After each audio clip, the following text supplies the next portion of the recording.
গত কয়েকদিনে জলপ্লাবনে দিশেহারা বন্যপ্রাণ, বাসস্থান হারানোর ফলে বাড়ছে মানুষের সঙ্গে সংঘাত। এবার ধূপগুড়ি ব্লকের গ্রাম পঞ্চায়েতে বুনো শুয়োরের আক্রমণে আহত 7।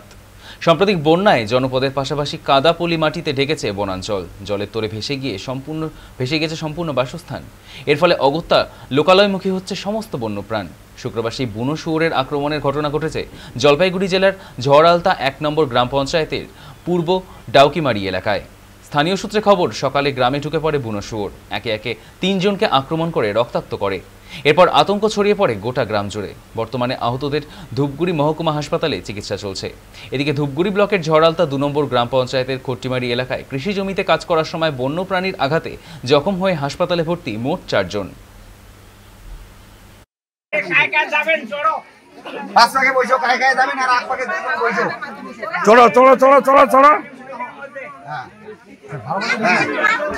বারবার দিয়েছি মানে নেঙ্গুল ছিঁড়ি দিছি, নেঙ্গুল ছিঁড়ি দিছি।